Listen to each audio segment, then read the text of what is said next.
FOMC 결과를 해석해 주실 분을 모셨습니다. 김학균 신영증권 리서치 센터장님 나와주셨어요. 안녕하세요. 네, 안녕하십니까. 네. 네, 오늘 FOMC 결과 때문에 여기저기서 갑론을 막 말이 많았는데요.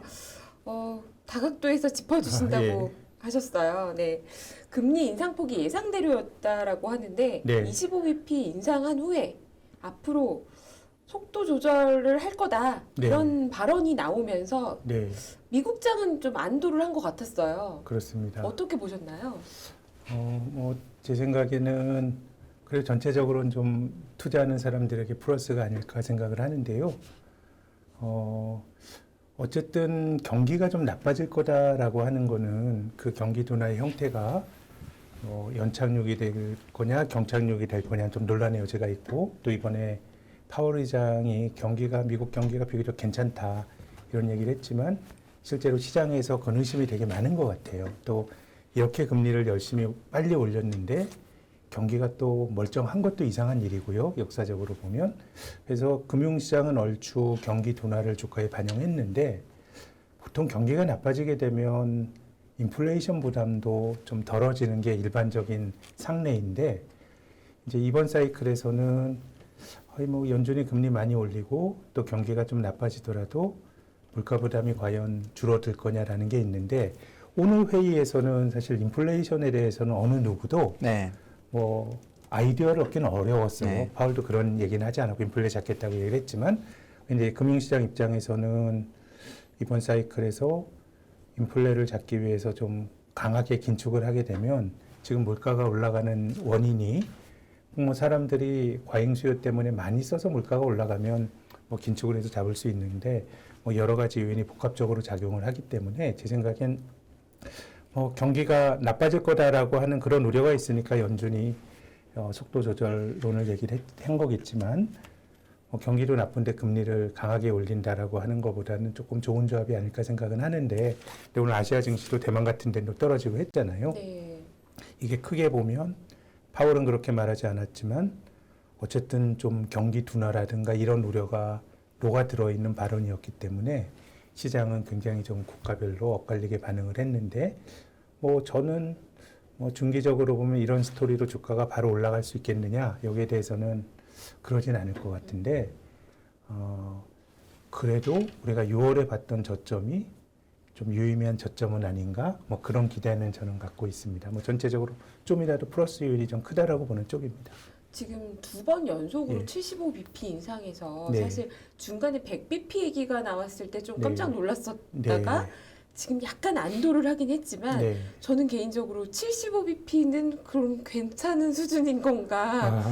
두 번 연달아서 두 달 만에 150bp 1.5%포인트 금리가 올라간 건데요. 그렇죠. 또 올라갈 거잖아요. 제 생각에 실물 경제는 분명히 주름이 어느 정도 잡힐 것 같은데, 근데 지금 연준의 이런 행보는 우리가 좀 잘 봐야 될 것이, 연준이 3월부터 금리를 올리지 않았습니까? 이제 그동안 중앙은행이 인플레이션이 생길 때 금리를 올렸는데, 따지고 보면 금리 올리는 초반 중반 국면에서 주가가 떨어진 적이 없었어요. 근데 이번엔 주가가 떨어졌죠. 우리가 2000년대 들어서 서프라임 직후에 미국 연준이 2004년 6월부터 금리를 올렸거든요. 2006년 6월까지. 그땐 주식이 좋았어요. 또 2018년에 긴축할 때도 2015년 12월부터 2018년 12월까지 올렸는데 주식이 2018년 2분기까지 좋았어요. 금리 올리기 전. 근데 지금은 주가가 꺾이는 과정에서 연준이 금리를 올렸거든요. 그래서 이 차이가 뭐냐면 연준이 너무 늦게 올린 것 같아요. 통상적으로 금리를 올릴 때 내가 금리 올려가지고 경제를 망치고 싶은 중앙은행은 없거든요. 통상적인 사이클은 경제가 버틸 수 있으니까 금리를 올리는 거고, 또 인플레이션이라는 게 기본적으로 경기 호전의 산물이니까 금리 올리는 초기에서 주가도 같이 올라가고 금리로 같이 올라가다가 그 임계치가 우리가 사전적으로 알면 참 좋겠지만, 어떤 임계치에 오르면 실물 경기가 타격을 받고, 또 심지어는 금융위기가 발생해서 어떤 국면 주가가 이제 떨어지는 모습이 나타나는데, 지금은 주식은 사실 1월에 고점을 치고 연준은 3월부터 금리를 올린 거거든요. 그래서 크게 보면 연준이 경기 사이클이나 인플레 사이클에 뒤늦게 뛰어든 것이고, 이제 오늘 금리를 올려서 2.5%가 된 거 아닙니까? 네. 근데 2018년 가을에도 인플레이션이 생겼습니다. 그때 미국 물가는 소비자 물가 지수가 한 2.9%까지 갔었죠. 그래서 이제 중앙은행이 이상적으로 생각하는 물가 수준이 뭐 경험적으로 또 관습적으로 한 2%인데 그 당시에도 야 인플레가 많이 오는 거 아니냐는 생각으로 금리를 올렸는데 네. 물가 상승률 2.9% 할 때 미국의 연방 기준금리가 2.5였어요. 네. 근데 오늘은 75bp 올리고 2.5니까 지금까지의 과정은 연준이 너무 뒤늦게 이제 경기 사이클을 봐도 너무 늦게 올렸고 인플레를 봐도 너무 늦게 올려서 이것을 사후적으로 빨리 쫓아가는 과정이었기 때문에 그게 빅스텝이건 자이언트 스텝이건 본질적으로 저는 중요치 않다고 봐요. 이미 시장 금리는 또 연준의 의사결정보다 먼저 올랐기 때문에요. 그렇죠.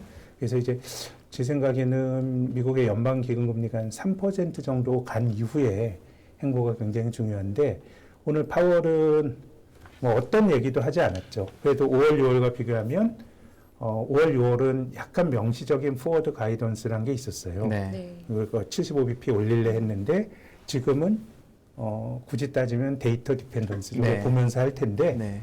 뭐 9월 달에 금리를 데이터를 보고 안 올릴 수도 있지만 이제 지금 시장의 생각은 그래도 한 9월에는 50bp 정도 올리고 네. 그다음부터는 베이비 스텝으로 가지 않을까라는 생각인데 확실히 이제 중앙은행가들의 태도는 조금 어쨌든 아주 매파적인 거에서 좀 뭐랄까요 좀 비둘기파적으로 돌아선 점은 뭐 시장이 저는 뭐 반응할 수 있다고 봅니다. 본질적으로 네. 아무튼 중앙은행이 금리를 못 올리는 거는 뭔가 안 좋기 때문에 못 올리는 네. 거니까 이걸 뭐 나쁘게 해석할 수도 있는데 저는 지난 10여 년 동안에 그 자산 시장이 좋았던 게 뭐 실물 경제가 뭐 썩 좋아서 올라갔느냐 그건 아니라고 봐요. 그렇죠. 예, 미국 증시 굉장히 좋았지만 미국 주식시장 문 연 이후에 작년 말까지가 최장 기간의 강세장이었거든요.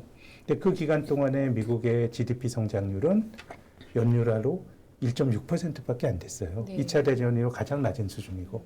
그럼 어쨌든 뭐 이제 저금리라고 하는 게 자산 가격을 계속 이제 밀어 올린 것이기 때문에 제 생각에는 아무튼 조금 금리 상승이 진정이 될 수 있다 그러면 뭔가 또 자산 시장은 그 안에서 또 나름의 또 활로를 찾을 수가 있어서 저는 뭐 긍정적으로 봅니다. 물론 이제 경기가 나빠질 확률이 전 높다고 보는데 뭐 그 과정에서 경기가 뭐 심하게 나빠지든가 아니면 과거처럼 금융위기가 연준이 금리 올린 다음에 꽤 자주 나타났거든요. 네. 이제 그렇게 나타난다 그럼 주식이 한번 더 빠지겠지만은 뭐 또 전제로 말씀드려서 좀 그렇습니다만은 뭐 전체적으로 보면 아무튼 금리 올라가는 거에 좀 제동이 걸렸다는 점에서 저는 뭐 좋은 그 투자자들에게 좋은 사인이 나왔다고 보는 쪽입니다. 근데 금리가 이제 되게 많이 올랐다고 생각을 하거든요. 2.5%면. 네. 근데 아주 장기로 보면 사실 낮은- 지금도 예. 되게 낮거든요. 네, 네. 다만 그 코로나 전에 막 0% 이런 거에 사람들이 혹해가지고 네.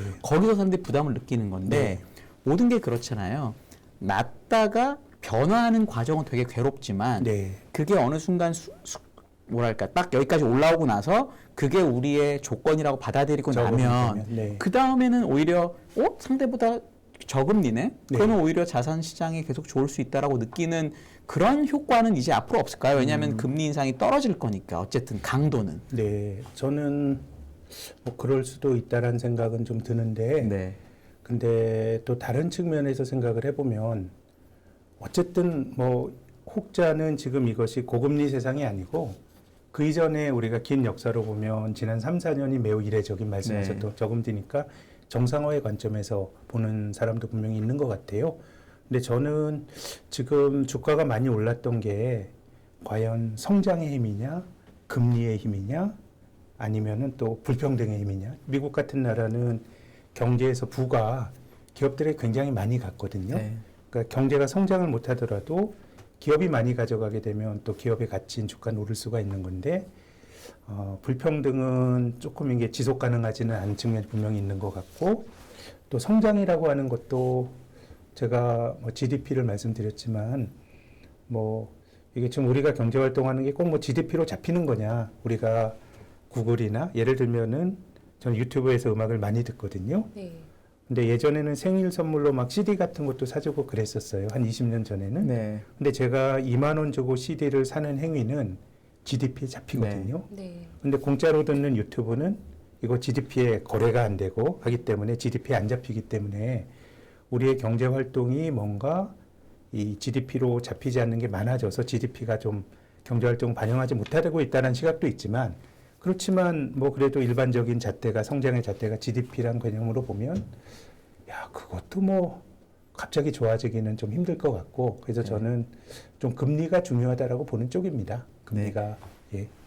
아주 너무 옛날 얘기긴 네. 하지만 네. 아주 역사적으로 보면 보통 금리를 5% 정도를 약간 뭐랄까 스테디 스테이트 금리로 보는 경우가 많더라고요. 1700년대도 그렇고 뭐 몇 프로로 채권을 냈냐 할 때 보통 5%를 기준으로 많이 삼고 부동산 자산에 투자할 때도 보통 5%를 기준으로 하더라라는 막 옛날 책들이 있는데 그러면 사실은 5%가 20배인 거잖아요. 네. 그러니까 뭐 모든 자산을 역으로 보면은. 네.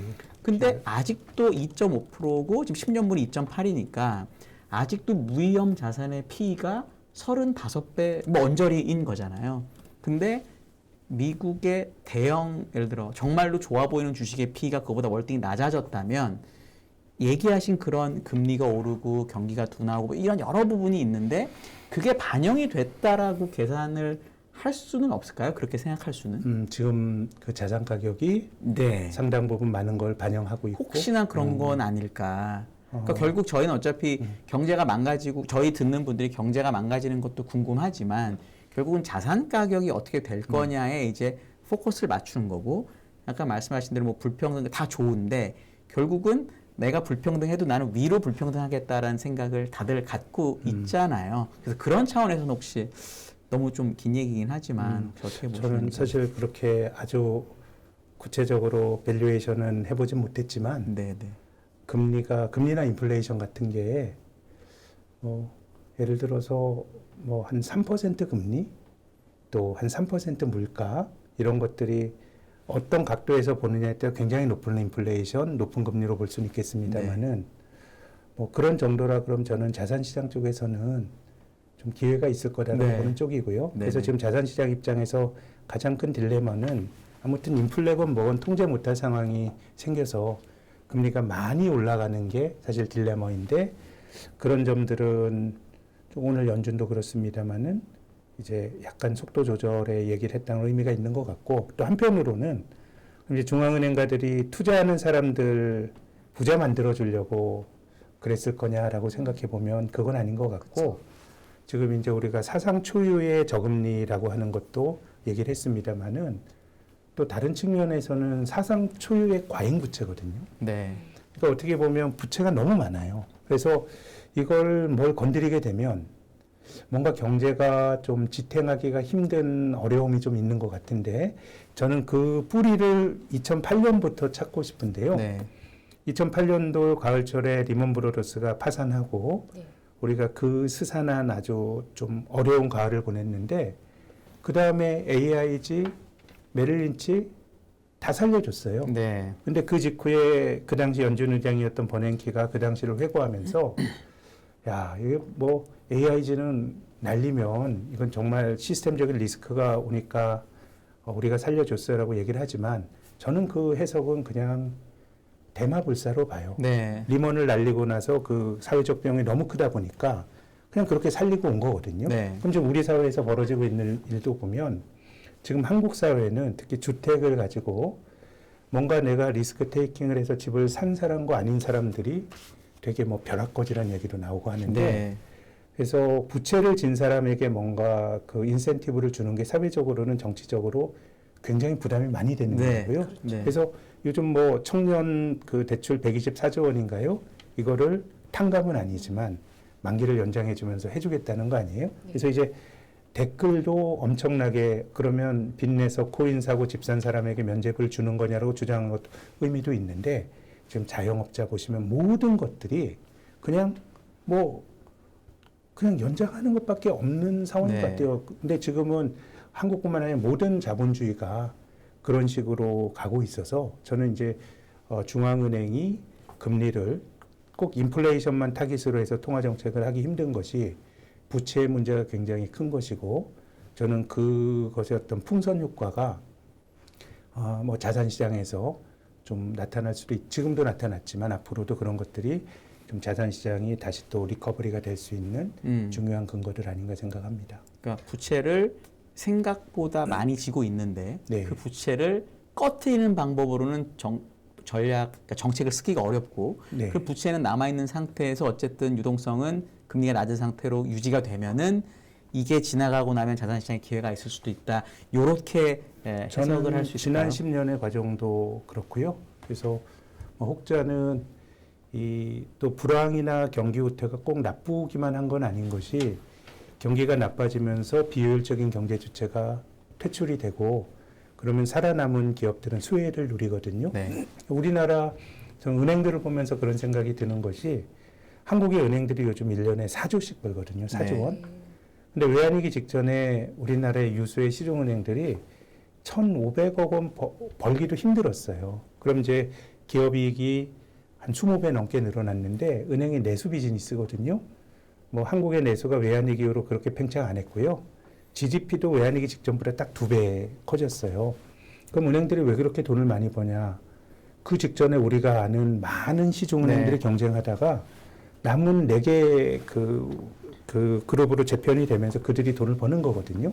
이 어떻게 보면 이제 불황이 주는 미덕이라고 하는 게 비효율적인 경제 주체가 퇴출이 되고 그냥 돌아가는 구조인데 저는 이제 자본주의가 파산 없는 자본주의가 된 거 아닌가? 네. 그래서 우리가 주식의 저점을 논하는데도 뭐 심각한 크라이시스는 발생하지 않지만은 뭔가 그 부실들을 털지 못하기 때문에 주가가 쉬 오르지도 못하는. 네. 그래서 우리 한국 증시를 한 10년을 회고해 보면 코스피가 좋았던 게 딱 2번밖에 없었어요.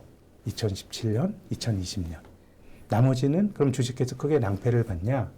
파산 없는 자본주의다 보니까 뭐 심각한 경제 위기가 생기지도 않아서 주가가 많이 빠지지도 않는. 네. 그래서 저는 지금 우리가 저점을 어디냐 좀 이제 고민하는 단계라 그러면 지금 정도라 그러면 뭔가 상당히 많은 리스크가 반영이 되어 있는 거 아닌가 하는 생각이 들고요. 그리고 이제 지금 저는 한국 시장이 약세장으로 갔다고 보는데 작년 7월에 3,300을 찍고 한 30% 조정받았고 우리가 7월 중순이 저점이었으니까요. 13개월 조정이면 이건 뭐 베어마켓이라고 봐도 되죠. 네. 저쯤 되면 고생하니까요. 근데 과거에 우리 증시의 베어마켓은 50%씩 깨졌어요. 네. 반토막이 났는데 그 반토막이 날 때는 늘 순환적인 경기 후퇴를 반영했다기보다 경기 후퇴를 반영하는 건 25%에서 30%고 나머지는 이제 금리가 올라가면서 심각한 시스템적인 리스크가 2000년 우리가 99년 말에 1000 가고 2003년에 500까지 떨어질 때는 카드 위기가 있었고요. 결국 빚을 못 갚은 부채 위기였고 또 그 전에 현대그룹, 대우그룹 유동성 위기가 있었고요.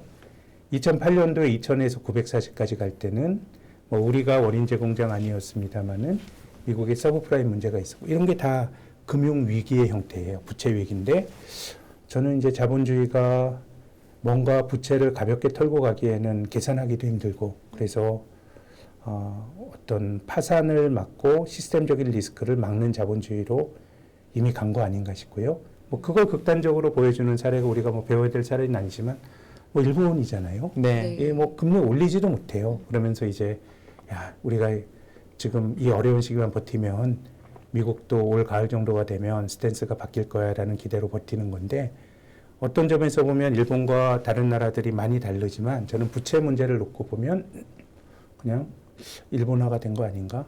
뭐 일본이 우리나라 외환위기나 카드 위기 시기에 심각한 경제 위기가 없잖아요. 네. 우리도 지난 10년을 생각해 보면 별 위기 없었잖아요. 네. 근데 성장률은 기조적으로 떨어지고 이런 것들이 저는 어떻게 보면 이제 부채가 구조화되고 그냥 부채를 안고 가는 그런 자본주의 형태가 된 것 같고 그래서 뭐 금리를 연준이 심하게 올리면서 자기들도 생각지도 못했던 부채 문제가 터진다 그러면 주가가 한 번 더 좀 떨어질 수 있다라고 생각은 하는데 그게 아니라 그러면 고점 대비 한 30% 정도 빠진 게 어느 정도는 뭐 바로 올라갈지 이건 잘 모르겠지만 좀 상당히 좀 싼 레벨 아닌가 뭐 그런 생각을 갖고 있습니다.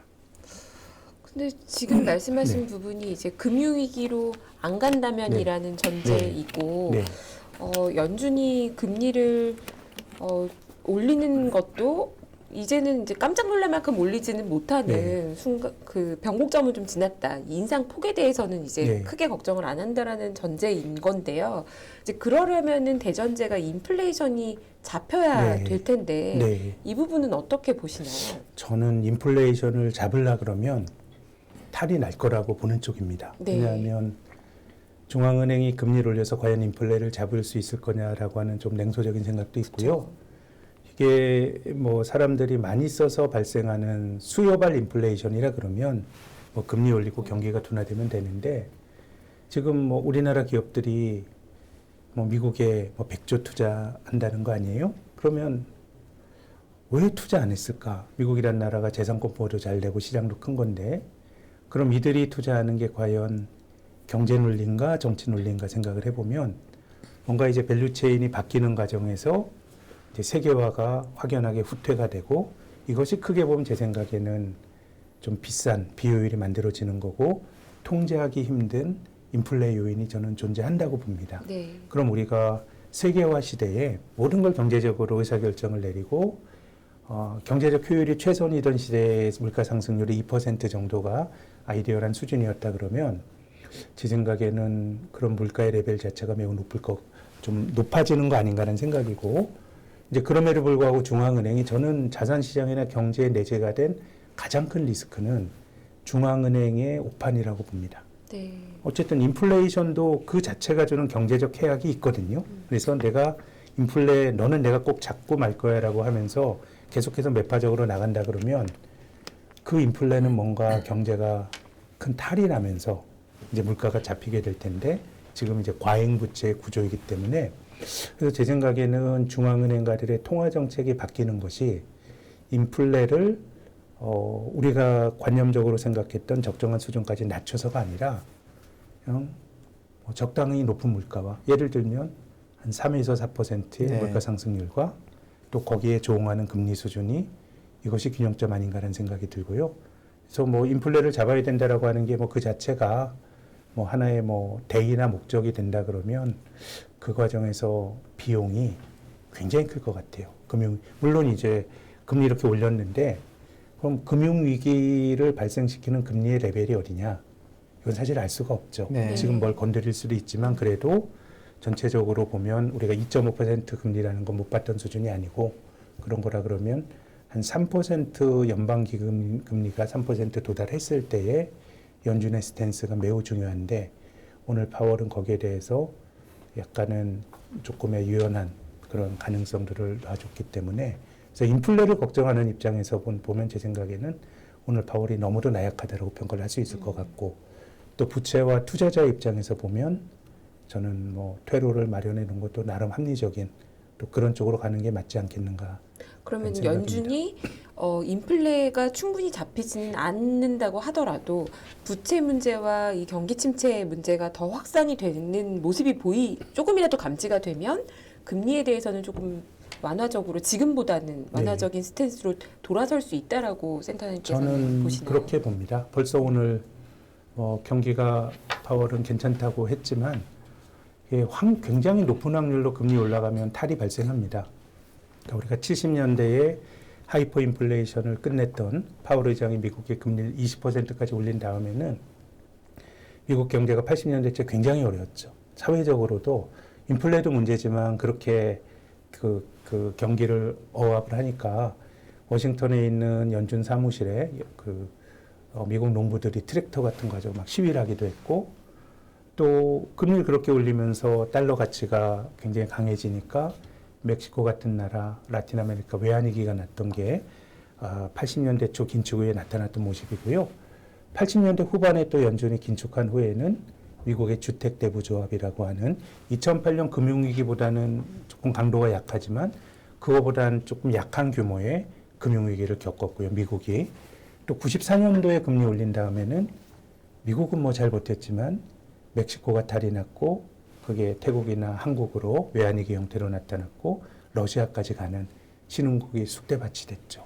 그리고 2004년부터 2006년까지 금리 올린 다음에는 서브프라임이 있어서 그래서 저도 그거는 계산을 못할 거라고 생각해요. 어느 정도가 이상적 수준인지. 네. 근데 일반적으로 그 중앙은행가들이 생각하는 이상적인 금리 수준 이런 거는 아마도 중립금리라는 말로 표현이 되는데요.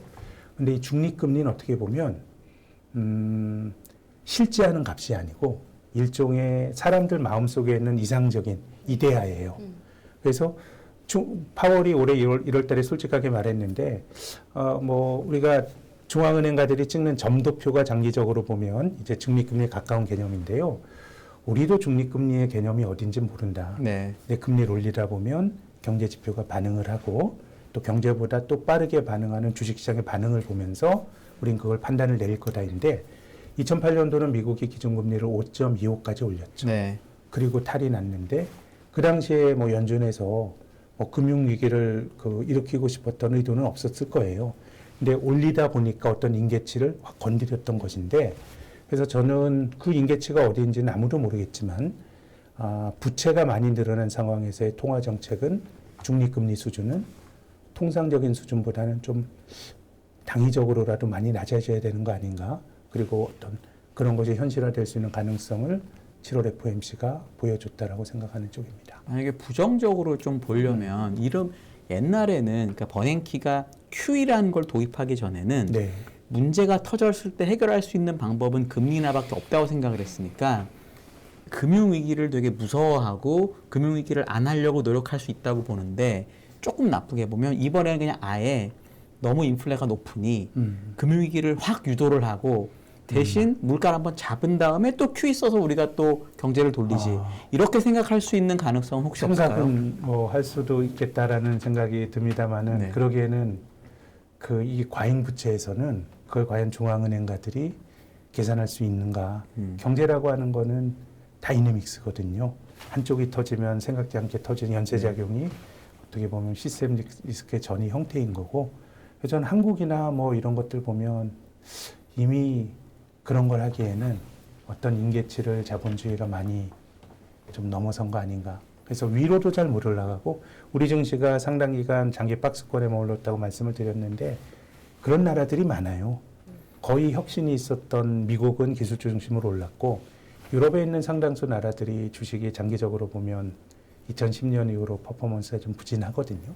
2007년 고점을 못 넘은 나라도 수두룩합니다, 여러분. 정말로. 네, 아직도. 그러니까 그게 어떻게 보면 활력을 잃은 예. 나라의 형태고 일본도 아베노믹스처럼 그런 어떻게 보면 몰핀 자극이 있을 때 꿈틀하고 올라갔지만 또 힘든 건데 그래서 저는 주식시장의 형태가 저점과 고점이 상당히 좀 막혀 있는 형태가 아닌가라는 생각이 들고 그럼 이제 투자자의 관점에서는 좀 우리가 증시격언에 떨어지는 칼날을 잡지 말라라고 얘기를 하는데 뭐 그 말은 저는 뭐 옳은 말이지만 어느 정도 떨어지는 칼날을 잡지 않고 뭔가 좀 좋아졌을 때 사게 되면 또 주식을 통해서 돈 벌 기회가 좀 별로 없어지는 거 아닌가 그런 생각은 좀 들고요. 네. 박스권이니까 만약에 박스권을 보시면 올라갈 때 사면 물릴 가능성이 있는 거고 약간 컨트렐리안으로 보는 게 지금은 더 지역발상으로 보는 게 편하다.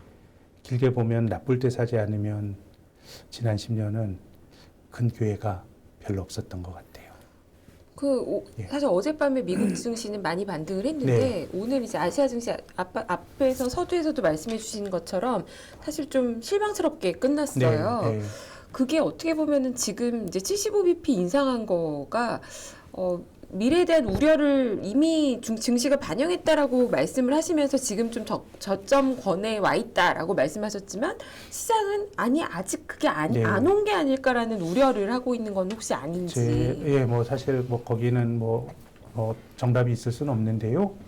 제 생각은 그러니까 주식이 얼추 바닥 근처란 생각은 드는데 네.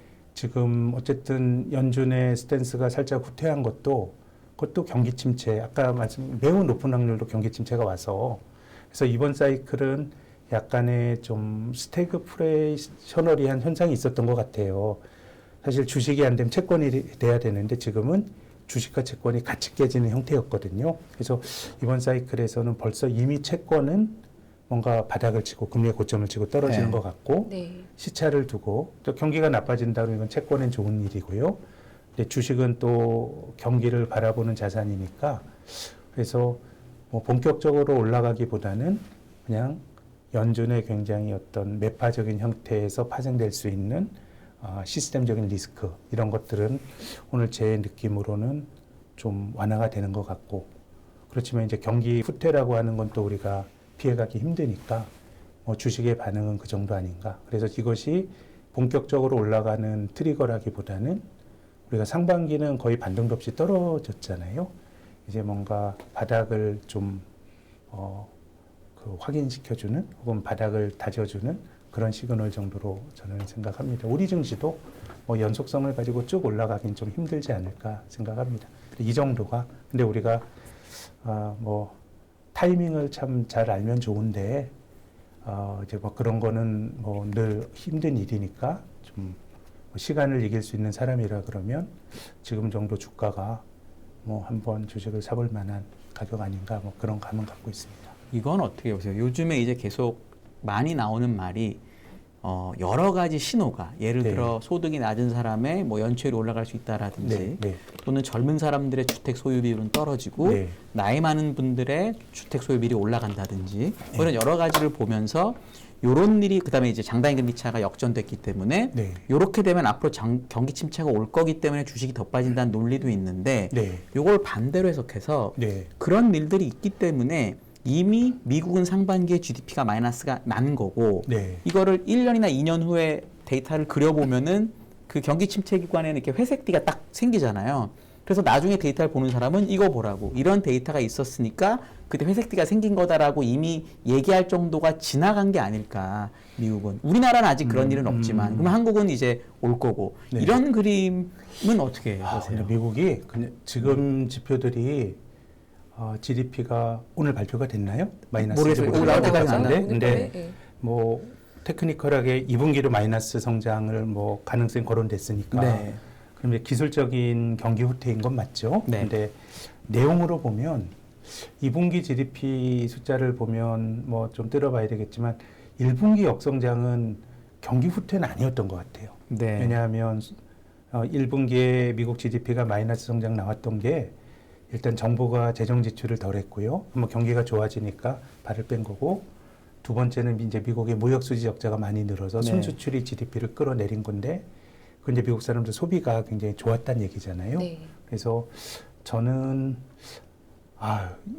금리를 이렇게 올렸는데 또 경기가 이 정도로 소프트 랜딩을 할까 이렇게 생각을 해보면 저는 조금 더 나빠지는 숫자가 소비를 매개로 해서 미국 경기도 둔화가 되는 게 그것이 뭐 연착륙일지 경착륙일지는 저는 뭐 계산하기 힘듭니다만은 앞으로 경기 후퇴가 좀 예비되어 있는 거 아닌가. 다만 주식은 그걸 반영해서 이미 많이 밀려 있는 거 아닌가라는 게 제 생각입니다. 왜냐하면 GDP가 근데 그렇다면은 1분기에 마이너스, 2분기에 뭐 마이너스든 아니든 뭐 아주 미세한 숫자.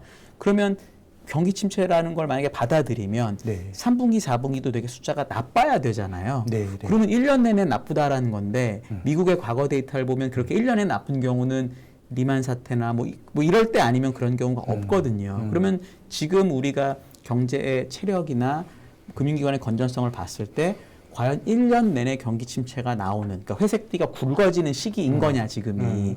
그러니까 오히려 1분기, 2분기는 지표는 안 좋았지만 경기가 좋았다면 그럼 하반기엔 지표는 GDP는 좋게 나오는데 경기가 나쁘다라고 우리가 과연 주장할 수 있는 거냐. 그래서 그것 때문에 주식을 팔 수 있는 거냐. 우리나라도 마찬가지. 우리나라 특히 그런 부분에 되게, 왜냐하면 지금 한국은 밖에 나가보면 경기가 나쁘다는 생각은 사실 잘 안 들고, 현대차 같은 회사는 물론 환율 때문이지만 뭐 최고 실적 내고 뭐 이러고 있잖아요.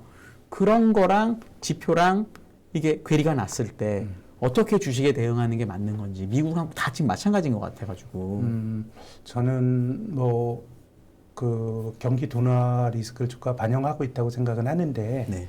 제가 처음에 말씀드렸던 것처럼 이 자산 가격과 경기의 그런 그 상관성 이런 것들은 많이 떨어진 것 같긴 그렇죠. 해요. 주식이 네. 이제 매우 좋았는데 네. 그래서 그렇게 보면 그것이 금리 효과가 뭐 본질적으로는 가장 컸던 거 아닌가라는 생각이 좀 들고 있고요. 네. 말씀하신 것처럼 뭐 거기에 대해서는 제가 뭐 깊게 생각은 못 해봤습니다만은 어쨌든 지표들은 뭔가 이렇게 반등은 아닐 것 같아요. 미국도 뭐 계속 분기별로 그 QOQ로 계속 1, 2분기 마이너스 성장이면 더 나빠지면 계속 마이너스 성장해야 되는 건데 네. 뭐 그건 아니겠지만 네. 미국의 성장률이 뭐 잠재 성장률이 한 2%라 그러면 뭐 그걸 밑도는 성장 네. 그런 거라 그럼 제 생각에는 그것이 뭐 용어상의 리세션 여부와는 상관없이 네. 투자자들 입장에서는 좀 안 좋다라고 받아들일 수 있는 네. 좀 그런 국면은 좀 남아 있는 거 아닌가 생각하는데 네. 근데 주식은 그런 거 반영한 것 같아요. 미국도 20% 그래서 생각지도 못하게 뭔가 취약한 부분에서 그 위기가 생기느냐 안 생기느냐가 앞으로의 좀 관전 포인트 아닌가 생각합니다. 만약에 우리나라가 지금 사실 제가 2분기 실적 한국에서도 쭉 보니까 환율 효과가 정말 컸다라는 생각이 자꾸 들더라고요. 근데 이제 환율이 오늘 사실은 오늘 뭐 하루 갖고 얘기한 건 너무 좀 그렇지만 오늘 10원 이상 빠졌거든요. 네, 그래서 네. 장중에 1,200원대도 잠깐 갔다 오고 막 이래서 만약에 환율이 그러면 달러가 뭐 강세는 강세겠지만 좀 덜 강세가 돼서 환율이 빠지면 우리나라 기업들의 실적이 생각보다 하반기에 많이 좀 덜 나와가지고 우리가 생각했던 실적은 여기서 여기였는데 여기가 아니라 여기로 빠지네? 그러면 2,200 얼마가 반딱이 줄 알았는데 뭐 이런 식으로 혹시 돌아갈 수 있는 그러니까 주가는 많이 빠졌지만 실적을 그리고 실적으로. 얼마를 많이 빠졌는지 반영했지만 근데 더 빠지면 뭐 이런 건 어떻게 생각하세요? 근데 그 환율이 지금 1,300원대 환율은 여러 가지 걱정들이 반영이 된 환율이거든요. 그렇죠. 네. 이제 환율이 안정이 된다라고 하는 거는 제가 우려했던 시스템적인 리스크도 별로 없는 것이고 이 긴축 국면을 글로벌 경제가 무난하게 넘어간다라고 하는 사인이 될 수도 있을 것 같아요. 그렇게 본다 그러면 뭐 실적이 환율 때문에 그렇게 뭐 많이 망가질 거냐? 네. 자동차 같은 영향을 받겠지만 네. 뭐 그런 생각은 별로 안 들고 네. 오히려 우리가 그 신흥국 자산으로서의 좀 리스키한 자산으로서 한국 주식에 대한 선호 이런 것들이 더 개선이 될 여지가 있기 때문에 네. 네. 좀 저는 시장의 컨센서스가 조금 뭐 시간 가면서 좀 눈높이가 낮아질 거다라는 생각은 드는데 아까 말씀드린 것처럼 포괄적으로 시장은 이미 그런 것들을 많이 반영하고 네. 있다라고 생각하고 있습니다. 네. 그러면은 아까 얘기하신 2,200 얼마 저점은 가격 조정은 대강 거기면 네.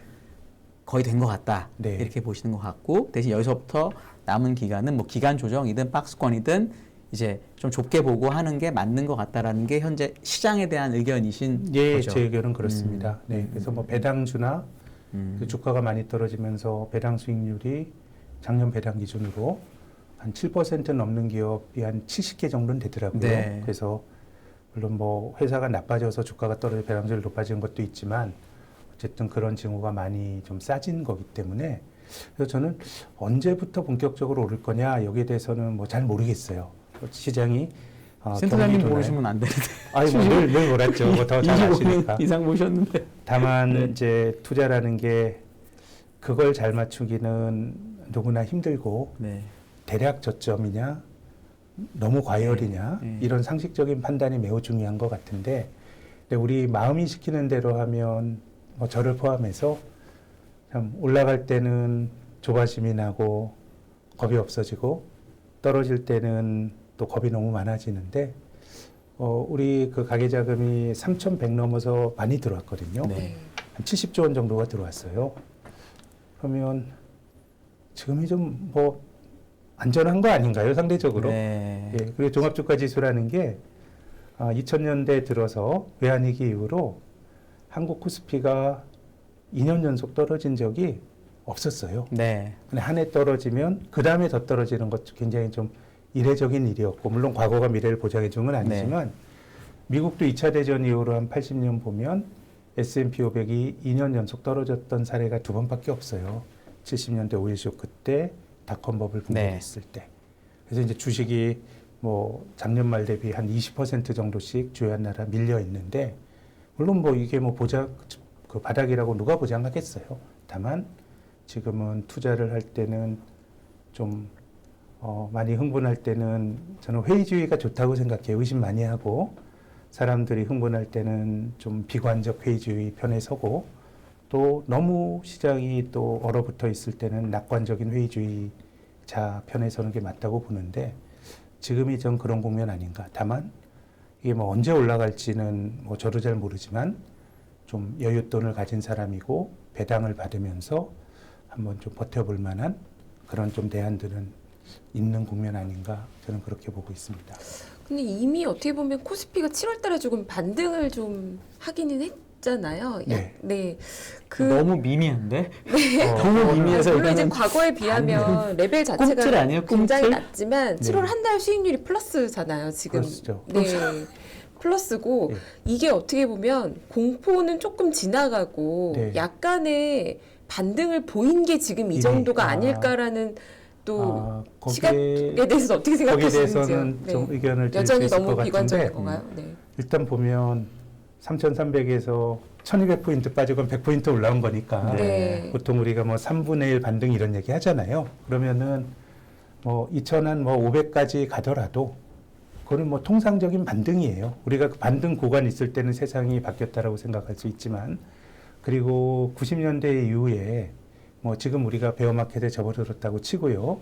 베어마켓 랠리의 평균적인 상승률이 한 16% 정도 되더라고요. 네. 근데 베어마켓 랠리는 특히 주가가 조정 없이 빠진 다음에 처음에 나타나는 그 베어마켓 랠리는 비교적 그 16%에서 그 분산이 적은 네. 그 정도 숫자들이 나오니까 뭐 그런 거라 그러면 러프하게 봐도 뭐 한 2,500~600까지 그쵸. 가도 뭐 저는 뭐 나올 수 네. 있는 또 1,100포인트 빠지고 한 300~400포인트 오르는 거니까 그거는 가격의 복원력으로도 갈 수 있는 범주가 아닌가 예, 네. 생각합니다. 그러니까 그게 정말 그 베어마켓에서 반등이 약간 나오는 짧은 구간이라면 사실 네. 시청자분들 중에 개인 투자자분들이 대응하시기에는 지금 그럴 수 들어가서 있죠. 예, 네. 하시기에는 오히려 이거보다 더 공포가 있을 때 들어가시는 게 나을 수도 있잖아요. 그럴 수도 있죠. 그래서 만약에 지금부터 네. 그래도 좀 저점이라고 생각하신다면 어떤 시그널이 나왔을 때 좀 3분기, 4분기 주식시장이 지금 비관적인 생각보다는 좀 낙관적으로 볼 만한 요인이 뭐가 있을지 어떻게 생각하시는지가 좀 궁금한데요. 지금 뭐 굳이 따지면 주가는 경기를 선행해서 반영하잖아요. 네. 그래서 이제 경기를 보라고 통계청에서 만들어 놓은 경기 선행 지수 같은 게 있는데 이게 최근에 그 지수가 개편이 돼서 약간 비교 가능성은 좀 떨어지는데 뭐 선행 지수가 거의 작년 6월이 고점이었죠. 주식도 고점이었으니까. 그래서 그 사이클을 생각한다 그러면 경기 선행 지수도 경기의 선행성을 갖고 또 주식도 선행성을 갖고 물론 주가가 선행 지수 구성 항목이기도 하지만은 뭐 그것이 돌아서는 국면이라 그러면 사이클로 보면 올 연말이나 내년 초 정도가 될 것 같긴 한데 저는 근데 주식 투자는 위험한 에셋에 대한 투자고 주식 투자하기에 좋은 시기는 없는 것 같아요. 네. 늘 네. 리스크는 있고 그런 네. 건데 그래서 저는 지금은 장에 대한 판단도 이렇게 뭐 방송을 들으시면서 인사이트를 얻으셨으면 좋겠는데 그런 것보다는 돈의 성격이 좀 중요한 것 같아요. 내 자산에 내가 주식 보유 비중이 굉장히 낮고 이런 사람이라 그러면 저는 뭐 지금 뭐 특히 뭐 어렵다면 적립식으로 나눠서 두는 좋을 것 같고 근데 대부분의 경우는 이제 뭐 주식에 물려 있는 분들이 현실적으로 더 많으실 거 아니에요. 뭐 그런 분들이라 그러면 그냥 뭐 주식을 들고 좀 뭐 인내하는 게 필요해 보이고 그래서 뭐 조금 뭐 다 다르겠습니다만은 주식을 안 가지고 계신 분이라 그러면 지금 정도 가격대는 뭐 설사 더 밀린다고 하더라도 좀 감내할 수 있는 수준 아닐까라는 생각입니다. 제가 다른 질문 하나 드리고 싶은데 왜냐하면 제가 최근에 많이 질문 받는 것 중에 하나인데요.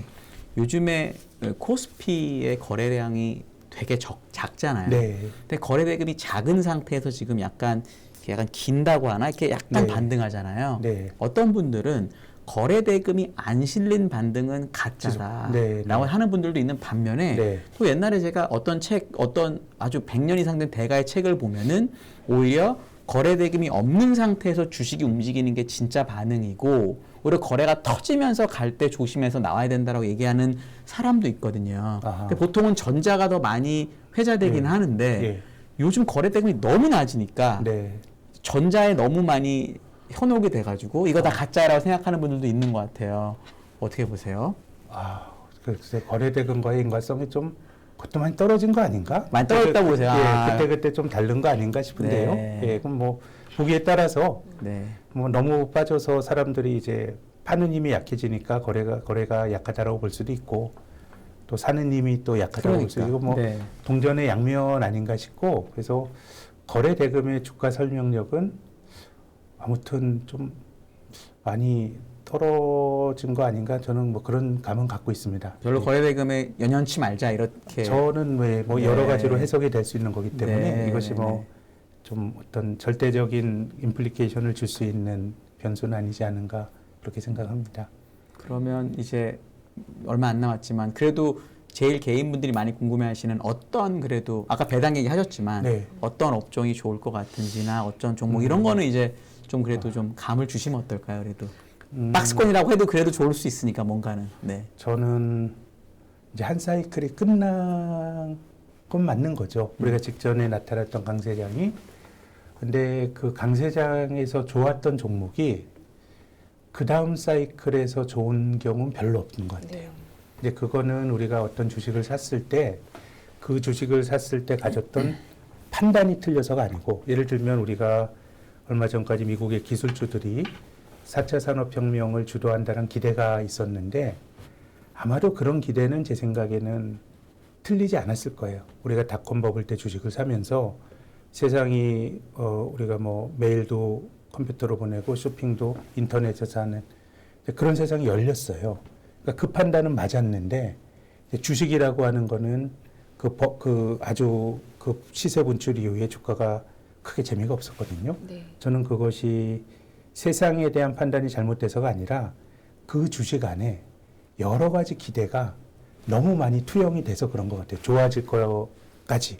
그래서 보통 이제 경기가 그 기술주 열풍이 있을 때 무늬만 기술주들 이런 것들도 뭐 많이 올라가죠. 예를 들면 뭐 리비안 같은 회사를 그렇게 말하면 또 화내는 분도 계시겠지만 그래도 테슬라보다는 조금 이제 사람들이 그 개념을 수용해서 올라간 경향일 수 있는데 우리들은 그런 거 말고 진짜 세상을 바꿀 주식을 사게 되면 돈을 벌 수 있다라는 판단은 맞지만 그게 시간이 많이 걸려요. 그러니까 우리가 70년대 초에 미국 증시를 풍미했던 니프티 50라고 하는 매력적인 50 종목이 아마 우리 시대의 팜과 가까운 IBM, 맥도널드, 제록스 그 당시에 성장주였어요. PER이 40배, 50배. 그럼 맥도널드라고 하는 기업은 위대한 기업 아닌가요? 워렌 버핏도 가지고 있고. 근데 70년대 그 니프티 50의 고점을 완전히 벗어나는데 16년 걸렸어요.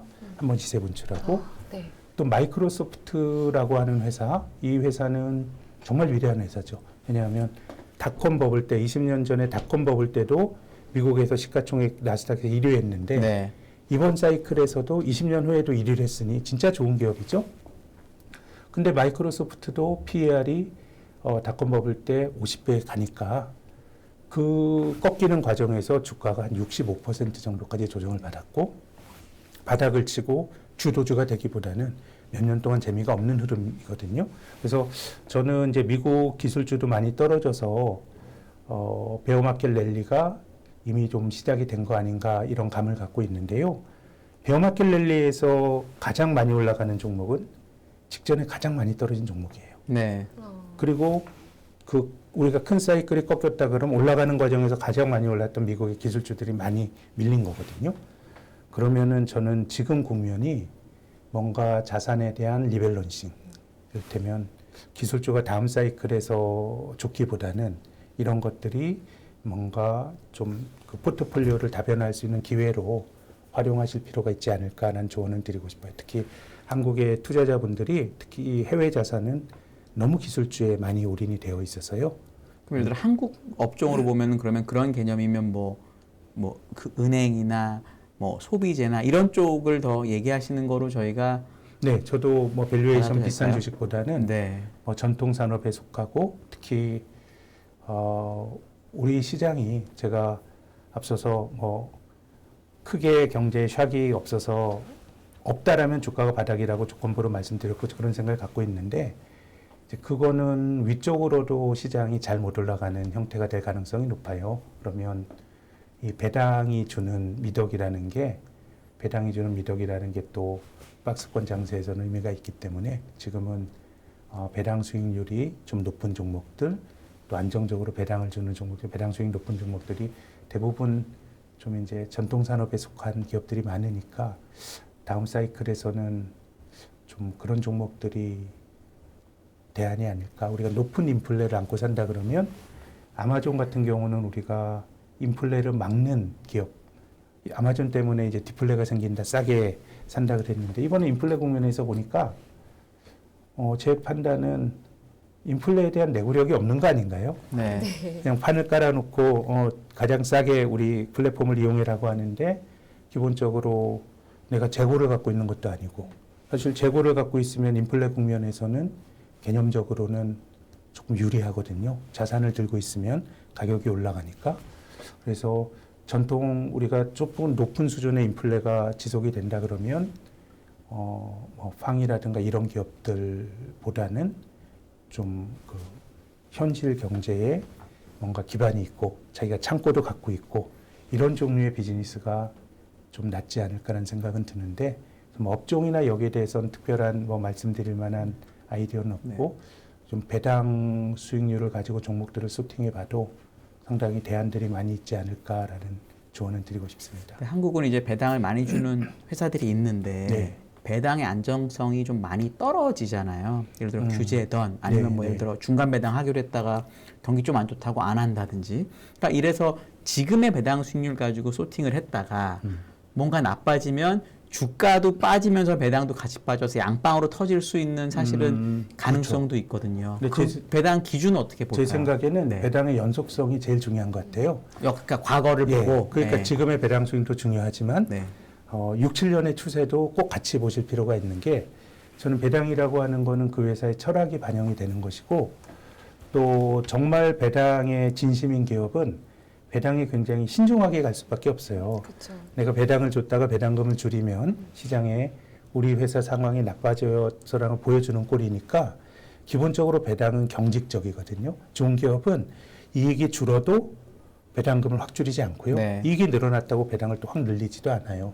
그래서 지금은 말씀하신 것처럼 규제나 이런 리스크들도 있지만은 꽤 배당을 주는 종목들 중에서도 한국은 배당 투자 기회가 좀 열린 것 같고 또 다른 측면에서는 또 배당주의 유망 종목의 풀은 정말 미국이 훨씬 더 많은 것 같아요. 네. 종목을 잘 하게 되면 거의 매월 배당을 받을 수 있는 네. 포트폴리오를 짤 수도 있고요. 그래서 특히 그 해외 기술주에 많이 편중되어 있는 분들은 저는 좀 다변화시키시란 조언을 꼭 드리고 싶어요. 네. 네. 어제처럼 나스닥이 세게 반등이 나올 때에는 이럴 때 쫓아가지 리밸런싱에 말고 저는 네. 베어마켓 랠리는 낙폭 과대주가 제일 많이 올라가는 건데 크게 깨졌다라고 하는 거는 큰 뭔가 하나의 스테이지가 끝났다는 것이기 때문에 이제 그쪽에 다시 가는 것보다는 거기서 조금 다변화시키는 기회로 삼으셔야 되는 거 아닌가라는 조언을 드리고 싶습니다. 네. 마지막으로요. 그 지금 저점권에 와 있고 리밸런싱을 하고 장기 투자를 한다고 해도 그럼에도 뭔가가 모르게 찜찜한 저처럼 이제 걱정이 많은 사람들에게 어떤 시그널이 나오면 다시 좀 조심해야 될 것 같다라는 좀 요주의 리스크가 있는 팩터는 뭐가 있을까요? 글쎄요, 저는 이제 다 나온 걸까요? 걱정은요? 저는 금융주 주가가 네. 저희처럼 그 시스템 리스크를 생각하는 쪽 입장에서는 그래도 선행성을 가진 게 은행주 주가 같아요. 2000 그 서브프라임 위기 때도 S&P 500의 고점은 2007년도 10월이었는데 은행주 고점은 1년 정도 선행을 했거든요. 그래서 지금 이제 부채가 많은 구조에서는 이제 그런 부담들이 어떤 식으로든지 간에 터져 나올 때는 은행이 부담을 질 수밖에 없기 때문에 은행주 주가 이런 것들이 좀 가장 선행성을 가진 지표가 아닐까. 그래서 은행주가 시장 대비해서 많이 조정을 받으면 한번 우리가 좀 경각심을 가지고 좀 리스크 팩터들 한번 저라면 열심히 찾아보겠습니다. 네. 어렵네요. 배당 받고 싶어서 은행주 투자하고 싶은데 은행주가 빠지면 리스크가 커지는 상황이니. 은행주 배당 수익이 높긴 하죠. 근데 네. 좀 은행주 말고도 아무튼 배당 수익률 높은 종목들이 굉장히 많이 늘어나 있습니다. 네. 네. 어려운 시장에서 바쁘실 텐데 오늘 또 새벽부터 고생하셨을 텐데 저녁에 이렇게 나와주셔서 감사드리고요. 센터장님의 고견을 자주 들으려면 유튜브 어디로 가면 뵐 수 있나요? 연합인포맥스에서 우리가 자주 만났으면 좋겠습니다. 신영증권 채널은 홍보를 안 해주시나요? 제가 많이 찍지 않아가지고요. 근데 제가 김열매님은 제가 리포트를 열심히 보는 열독자였고 한상희님은 저보다 후배지만 같은 직장에서 일했던 존경하는 동료여서요. 가끔씩 여기서 뵈면 어떨까 싶습니다. 알겠습니다. 보고 많이 네. 오겠습니다. 네, 여러분 신영증권 채널도 한번 가봐 주시고요. 네, 김학균 신영증권 리서치 센터장님 저희가 또 자주 여기서 뵐 수 있도록 모시도록 하겠습니다. 오늘 말씀 감사합니다. 감사합니다. 감사합니다. 예.